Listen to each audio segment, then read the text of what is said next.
Sur les réseaux sociaux, Kémy Séba, c'est la figure du panafricanisme 2.0. Ses théories rassemblent près d'1,5 million d'abonnés. Son cheval de bataille, la lutte contre la présence française en Afrique. Il est extrêmement populaire par justement une manière de servir un discours très simpliste, très facile, aux tonalités parfois très complotistes. En France, Kémy Séba se fait connaître dans les années 2000.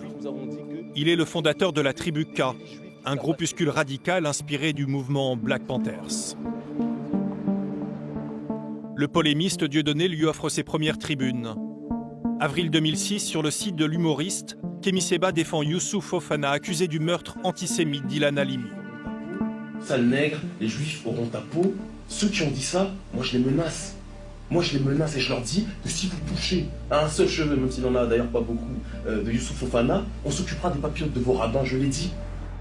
Un mois plus tard, son groupe fait irruption dans le quartier juif de la rue des Rosiers.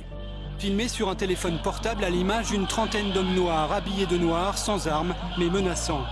Suite à ce coup d'éclat, la tribu K est dissoute pour antisémitisme et incitation à la haine raciale. Kémy Séba trouve alors un second souffle au Sénégal. Il troque le blouson de cuir pour des tenues plus locales. Sur la chaîne de ZTV, il se fait le porte-parole de l'anticolonialisme et de la lutte contre le franc CFA.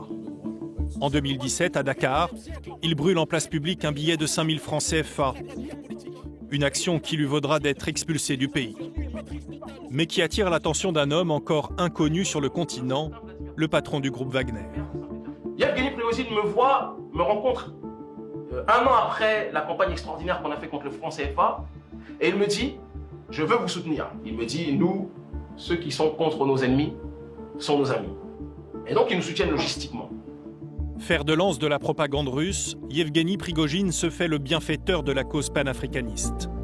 Selon des documents révélés par un consortium de journalistes internationaux, Kémy Séba aurait bénéficié entre 2018 et 2019 du soutien financier du chef de Wagner pour un montant évalué à plus de 400 000 $. Aujourd'hui, l'activiste assure ne plus avoir de lien avec Wagner, mais il n'a pour autant pas rompu tout contact avec la Russie. Pour le département d'État américain, Kémy Séba reste aux côtés de la Suissesse Nathalie Yamb, un maillon essentiel de la chaîne de désinformation parrainée par Prigojine. Il est régulièrement l'invité de conférences organisées à Moscou. Je salue aussi sans doute les espions français et américains qui se sont infiltrés dans cette salle.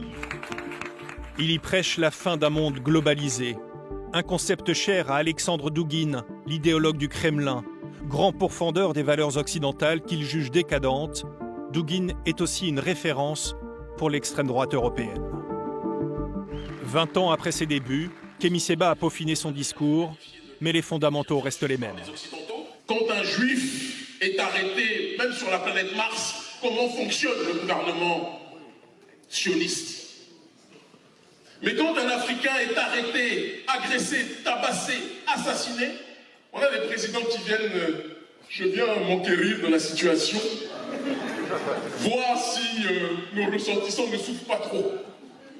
Car Kémy Séba dénonce aussi l'incurie des dirigeants africains. Il appelle au soulèvement populaire. Prenons-nous en charge et assumons notre rôle. L'Afrique libre ou la mort, nous battrons. L'Afrique libre ou la mort, la référence à Thomas Sankara, une icône du panafricanisme, est limpide. Alors, il me semble que trouver une quelconque filiation entre Thomas Sankara et Kémy Séba, c'est faire beaucoup de tort et porter une forme d'atteinte à l'intégrité qu'a été Thomas Sankara. C'est quelqu'un dont le panafricanisme n'était pas incantatoire, il n'était pas un panafricanisme du discours. Et donc dire de cet homme qui a géré un État, qui à l'échelle d'un continent, même au-delà, a pu inspirer des générations de dirigeants, que son héritier c'est Kémy Séba, qui n'a aucun ancrage institutionnel, qui ne parle quasiment aucune langue africaine, je pense que ce serait faire terriblement offense à l'histoire. Kémy Séba a le sens de la mise en scène. Après 15 minutes de discours, il change soudainement de cible. Ah, on m'a donné une information. Petite pause, on vient de m'apprendre que France 24 et RFI sont dans la salle. Il ne cache pas son hostilité aux médias français, accusés de partialité. La tentation de vous expulser est très grande.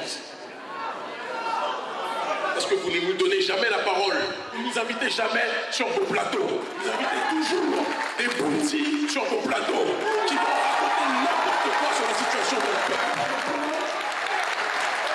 Bounty, subalterne, nègre de maison, ce sont justement les mots que revêt l'accusation. À partir du moment où tu vas sur ces chaînes-là, c'est qu'en quelque sorte tu avalises une certaine forme de défaite de ta communauté et que tu deviens un agent de la traîtrise. Et c'est ça le grand problème. Il n'y a quasiment aucune forme de discussion possible.